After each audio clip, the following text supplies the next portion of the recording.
I used to think short hair was giving up. I said that out loud, to my own stylist, and she just smiled and cut 12 years off my face in 40 minutes. If you're over 70 and your hair has felt flat, thin, or like it's aging you faster than your skin ever could, this is the video you screenshot.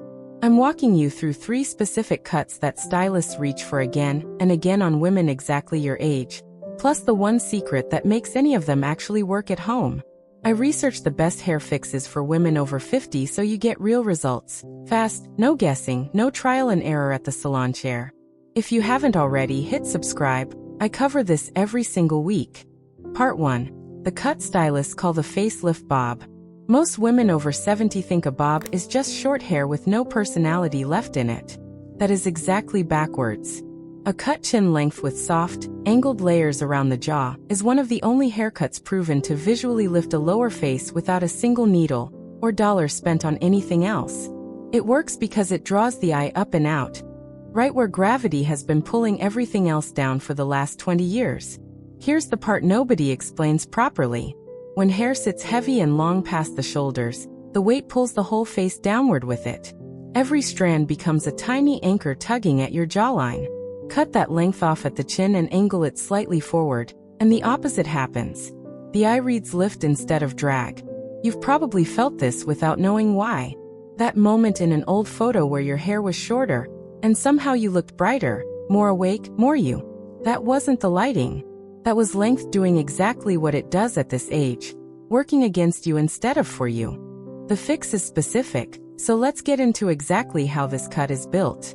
Ask for chin length as the base, then request soft layering starting just below the cheekbone, angled forward toward the jaw rather than straight across.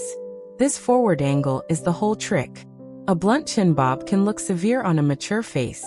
An angled one softens instantly, because the shortest pieces frame the jaw like parentheses instead of a hard stop.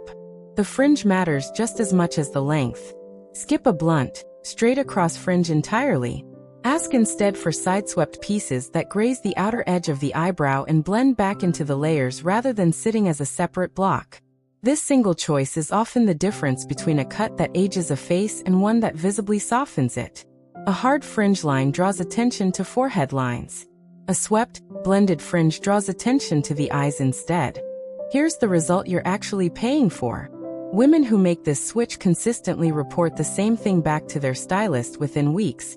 People start commenting that they look rested. Not younger exactly, rested. That's the tell that the cut is doing its job, because a tired, dragged-down look is often what reads as older far more than any wrinkle does. Lift the face visually and the whole impression shifts before anyone even clocks what changed about you. There's a texture detail that makes or breaks this cut on hair over 70 specifically.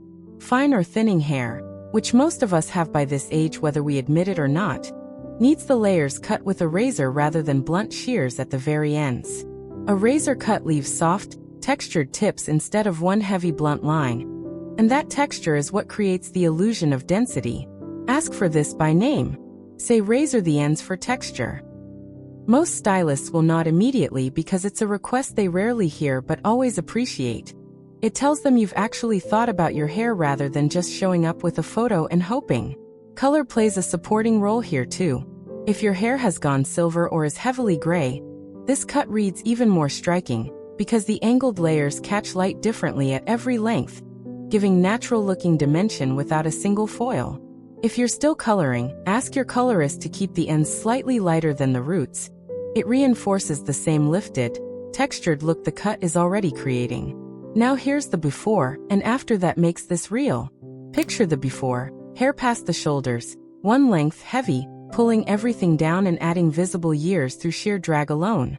Now the after, chin length, angled, textured ends, swept fringe, and a face that reads lifted the second you walk into a room.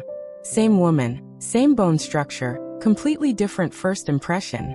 But this cut isn't the only one that does heavy lifting for a mature face, and honestly, it's not even the one that surprises women most when they see it done right. Part 2, the cut everyone's afraid to ask for. This next one gets rejected in the chair more than any other cut I recommend. And it's almost always for the wrong reason. It's a soft pixie, not the short, blunt, boyish pixie from decades ago, but a longer, textured version with movement at the crown and soft pieces around the ears. Women hear Pixie and picture 1990s cropped hair. What's actually being done today looks nothing like that, and the gap between the fear and the reality is enormous. I understand the hesitation completely. Going short after 70 can feel like a decision you can't take back, like handing over something that still felt like yours. That fear is real and it deserves to be named, not brushed past. But the version of this cut that's actually being requested in salons right now keeps enough length on top to style differently every single day, which means it never feels like the drastic, final chop most women are picturing. Here's exactly what to ask for. Request a pixie with at least 2 to 3 inches of length left on top. Cut with heavy internal texturing so the crown has natural lift and movement rather than sitting flat. The sides and back stay shorter, tapered close but not shaved, and the pieces around the ears are left soft rather than blocked into a hard line. This combination is what separates a flattering modern pixie from the severe version so many women are picturing in their heads. The reason this cut works so well after 70 comes down to something most people never think about. Hair density actually changes the whole conversation. As hair thins, shorter cuts create the appearance of more density, because there's less length for each strand to be weighed down by. A long, thin ponytail on fine hair over 70 often looks sparser than a well-cut pixie on the exact same hair, because short hair simply doesn't have the distance to reveal how fine each strand actually is. There's also a bone structure benefit almost nobody mentions. A pixie with lift at the crown draws the eye upward along cheekbones and eyes instead of settling attention on the jaw and neck, areas most women over 70 feel more self-conscious about. It's the same lifting principle as the bob from part 1, just executed through height instead of length. Let's talk about the actual snapback moment, because it's specific and it's consistent. Women who make this switch describe the same experience almost word for word. The first time someone guesses their age wrong by a full decade, usually within the first week. That's not an exaggeration for the sake of a video. It's the pattern that shows up over and over because a well-cut pixie with volume genuinely photographs and reads younger than almost any other length, especially in person under normal indoor lighting.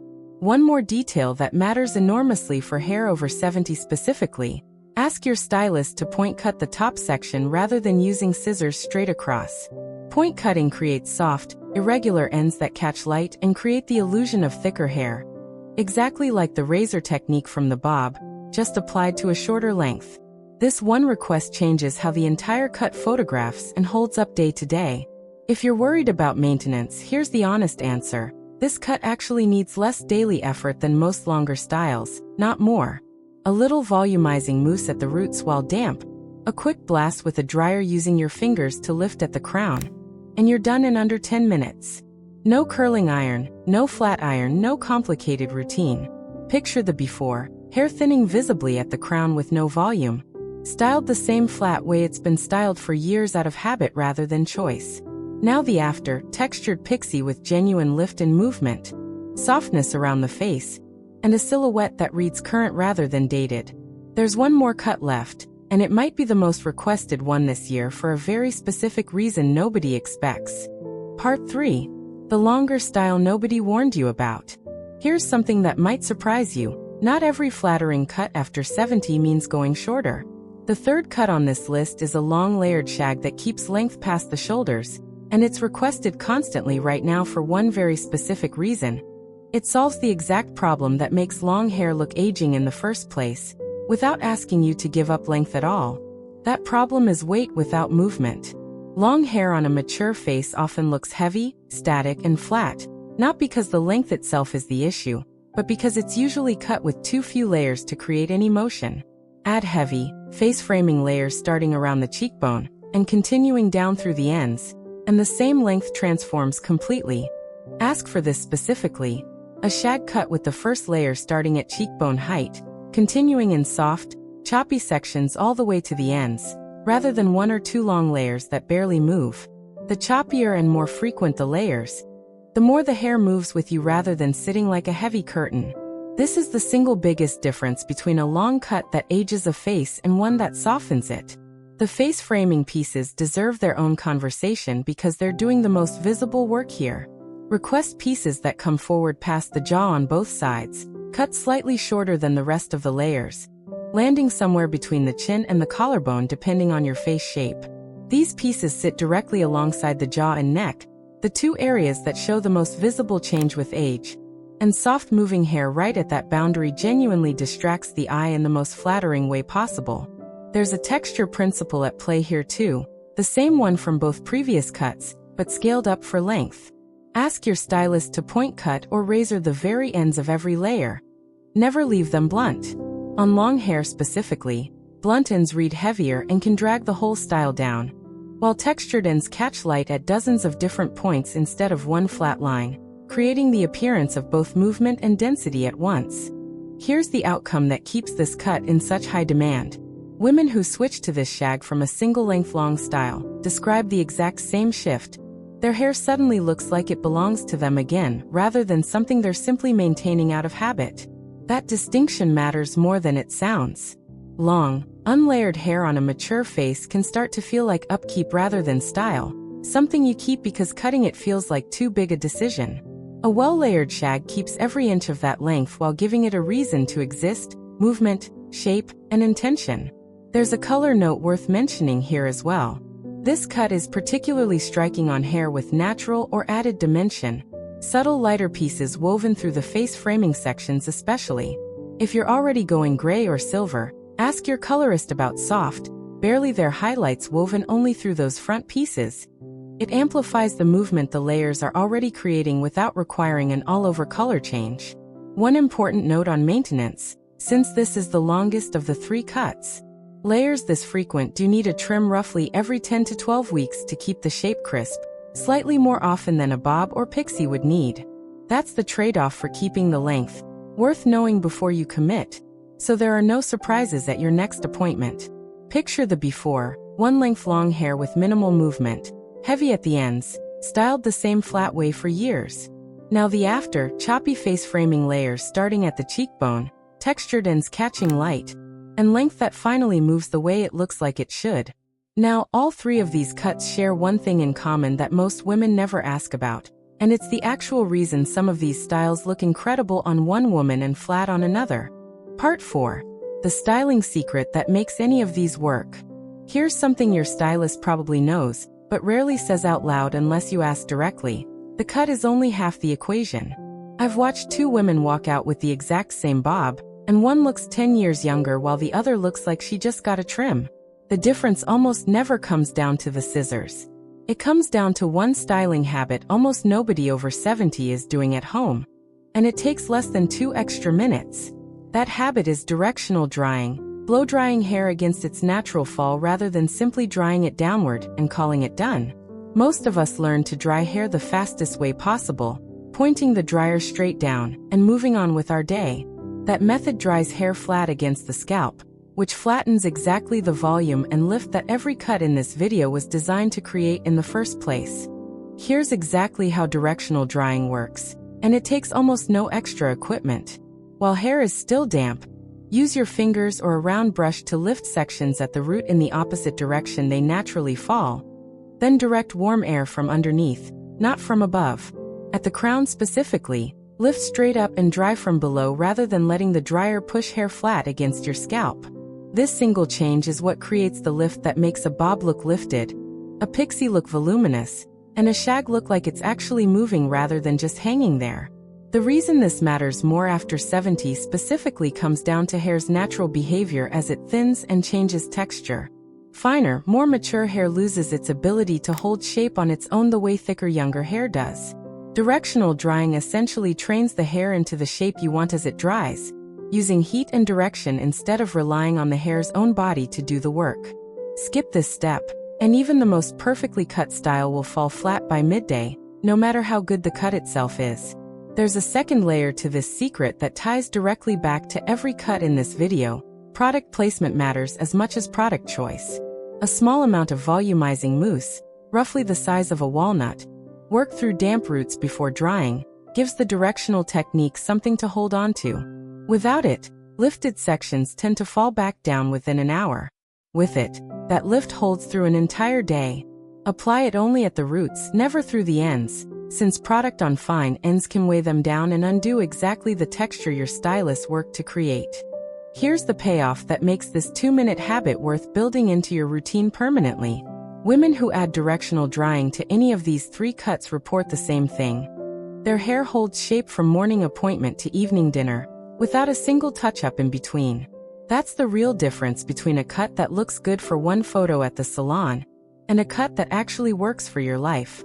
One last detail worth knowing: ask your stylist to show you this technique in the chair the day of your cut, section by section, rather than trying to learn it from a video afterward. Most stylists are glad to walk you through it in the 2 or 3 extra minutes at the end of your appointment. And seeing it done on your own actual hair, in your own mirror, makes it stick in a way that's much harder to forget than any written instruction. Picture the before, a beautifully cut style dried flat and lifeless by early afternoon. All that potential sitting and used. Now the after, the same exact cut, styled with lift and direction, holding its shape and its impact for the entire day. 3 cuts, 1 styling secret, and a completely different reflection waiting for you at your very next appointment. So now you know the 3 cut stylists actually reach for after 70, the lifted bob, the textured pixie, and the layered shag, plus the 2-minute drying habit that makes any of them hold their shape all day long. You're not walking into your next appointment guessing anymore. You're walking in with exact words to say. That's the kind of confidence that changes how the whole appointment goes. Tell me in the comments, which of these 3 cuts are you booking first? The bob, the pixie, or the shag? Next week I'm covering the colors that pair perfectly with each of these cuts, so you get the full picture, not just half of it. Like this video, subscribe to Timeless Wisdom Path, and I'll see you in the next one.